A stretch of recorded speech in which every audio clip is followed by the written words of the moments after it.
Welcome to our YouTube channel Gaurav chemical analysis. हम आज कार्बनिक रसायन ऑर्गेनिक केमिस्ट्री के बारे में अध्ययन करेंगे। कार्बनिक रसायन वैसा रसायन है जिसमें सजीव जगत के अंदर होने वाले परिवर्तन इस शाखा के अंतर्गत आते हैं। हमारे दैनिक जीवन में उपयोग होने वाले पदार्थ कैसे उपयोग करते हैं, किस प्रकार की उसकी संरचनाएं होते हैं, उपयोग करने के क्या तरीक़ाएँ हैं, ये सब का अध्ययन हम इस शास्त्र में करते हैं। इस शास्त्र के अंतर्गत इस शास्त्र का विकास कैसे हुआ, शुरुआत कैसे हुआ, इस सब का अध्ययन हम इस शास्त्र में करेंगे। तो अब हम चलते हैं कार्बनिक रसायन ऑर्गेनिक केमिस्ट्री कैसे उद्भव हुआ। और ऑर्गेनिक केमिस्ट्री जो सजीव स्रोत से वह यौगिक जब पृथक होते हैं तो उस यौगिक को कार्बनिक यौगिक कहते हैं, एवं उस स्रोत को अध्ययन जिस शास्त्र में करते हैं उसे हम ऑर्गेनिक केमिस्ट्री या कार्बनिक रसायन कहते हैं। तो हम देखते हैं परिभाषा उसका क्या होगा। पुरातन अवधारणा के अनुसार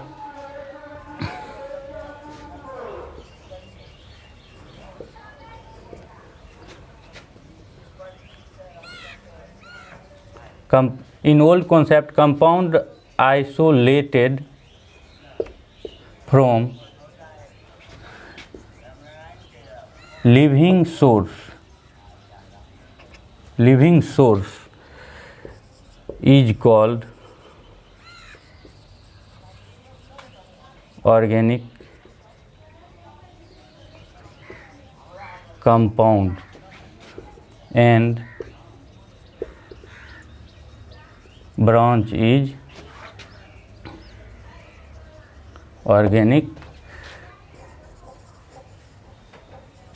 केमिस्ट्री। तो इसके बारे में देखते हैं। पुराने अवधारणा के अनुसार कंपाउंड यौगिक आइसोलेटेड मतलब पृथक होते हैं जिस लिविंग स्रोत से, तो उसे कहेंगे कार्बनिक यौगिक, एवं इस शाखा को कहेंगे कार्बनिक रसायन। Otherwise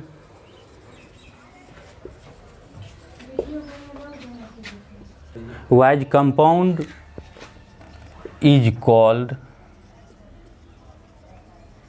inorganic compound and branch is called inorganic chemistry। तो हम इसके बारे में देखते हैं। वैसा यौगिक जिसको हम सजीव स्रोत से पृथक करते हैं उसे कार्बनिक रसायन कहते हैं।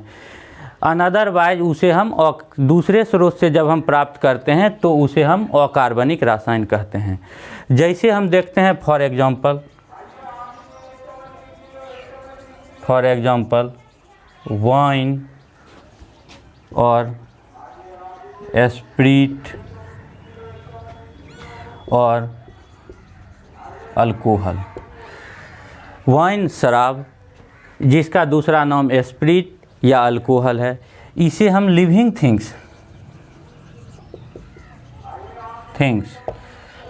थिंग्स जैसे राइस, प्लांट जैसे शुगर केन इत्यादि से प्राप्त करते हैं, जिसके कारण इसे हम कार्बनिक यौगिक या ऑर्गेनिक कंपाउंड कहते हैं।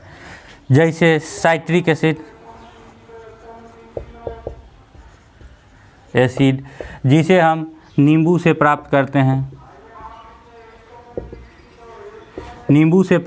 हैं तो यह ऑर्गेनिक कंपाउंड हो गया।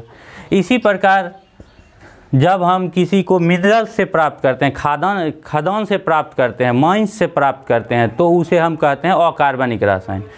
जैसे NaCl सी वाटर से प्राप्त किया जाता है जो नॉन लिविंग थिंग्स है, जिसके कारण इसे हम इनऑर्गेनिक कंपाउंड कहते हैं। और इसे जिसमें अध्ययन करते हैं उसे हम अकार्बनिक रसायन या इनऑर्गेनिक केमिस्ट्री कहते हैं। अब इसका दूसरा स्रोत रॉक जिसका हिंदी चट्टान होता है, इसको हम दूसरे स्रोत चट्टान से प्राप्त करते हैं, जैसे जिसे हम सिंधा नमक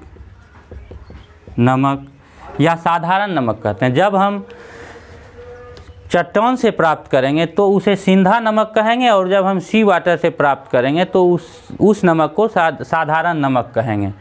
तो यह हुआ।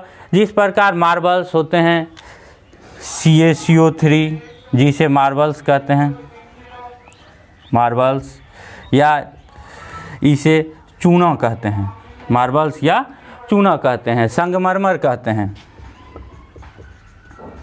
संगमरमर कहते हैं। तो यह जो है सजीव निर्जीव स्रोत से प्राप्त होता है, जिसके कारण इसे अकार्बनिक रासायन में रखा गया है। अब हम देखते हैं अकार्बनिक रासायन में क्या कंपाउंड होते हैं, कैसे बनते हैं। जैसे कि अब हम देखते हैं कार्बनिक रासायन कहते किसे हैं। तो इसमें जिसे हम पहले जान चुके हैं कि यह सजीव स्रोत से प्राप्त होता है। सजीव स्रोत से प्राप्त होने के कारण एक अवधारणा बन गई कि कार्बनिक रासायन को हम लेबोरेटरी में नहीं बना सकते हैं, प्रयोगशाला में नहीं बना सकते हैं, जिसके कारण बर्जीलियस महोदय ने एक थ्योरी दिया।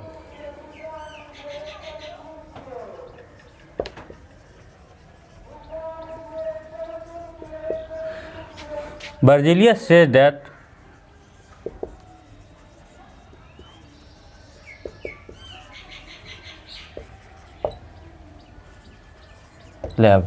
बर्जीलियस महोदय ने एक सिद्धांत दिया कि ऑर्गेनिक कंपाउंड को हम लैब में नहीं बना सकते हैं, अर्थात प्रयोगशाला में किसी भी ऑर्गेनिक कंपाउंड को नहीं बनाया जा सकता है। दिस थ्योरी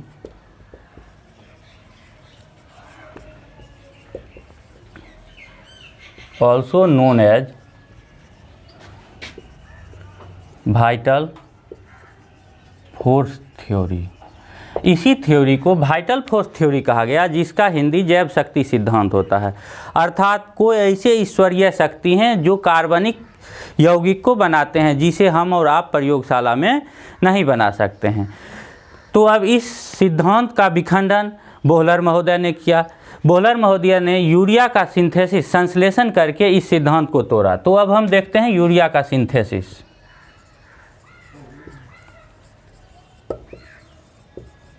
यूरिया या इसका दूसरा नाम होता है बोहलर experiment.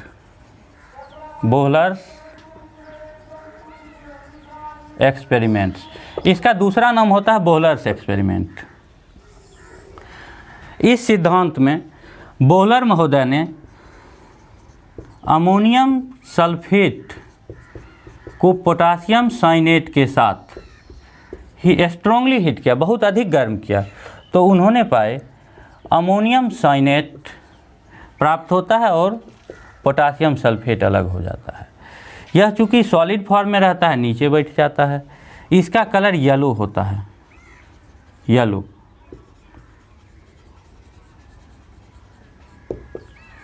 Ammonium cyanate yellow colour का अमोनियम साइनेट होता है, जिसे हम अमोनियम सल्फेट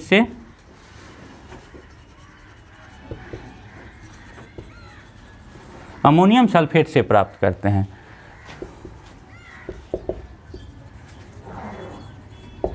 अमोनियम सल्फेट से प्राप्त करते हैं। जब हम अमोनियम सल्फेट को पोटासियम साइनेट के साथ गर्म करते हैं तो अमोनियम साइनेट बनता है और साथ ही साथ पोटासियम सल्फेट बनता है।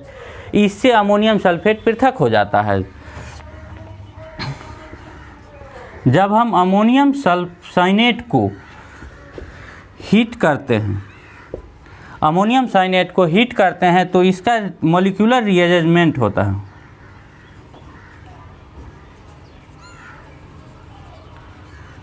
अरेंजमेंट होता है और यह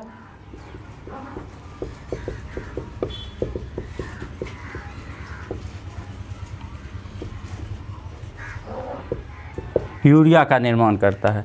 जब हम अमोनियम साइनेट को लगभग 12 घंटा गर्म करते हैं तो इसमें अणुओं का परिवर्तन होता है, एक्सचेंज होता है अपने अंदर, जिससे वह यूरिया का निर्माण करते हैं जो उजले रंग का होता है। यह इस यौगिक को बनने के साथ ही जैव शक्ति सिद्धांत अर्थात वाइटल फोर्स थ्योरी का समापन हो गया। वाइटल फोर्स थ्योरी का समापन हो गया। तो अब हम इसका लैंग्वेज देखते हैं। When ammonium sulphate heated with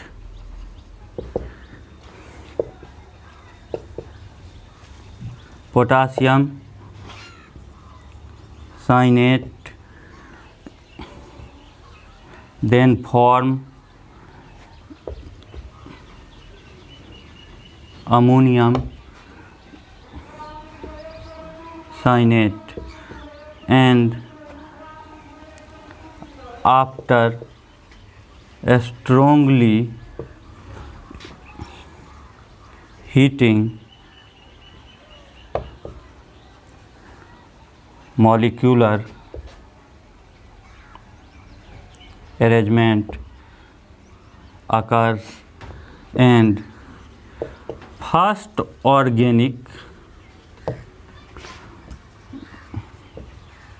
compound formed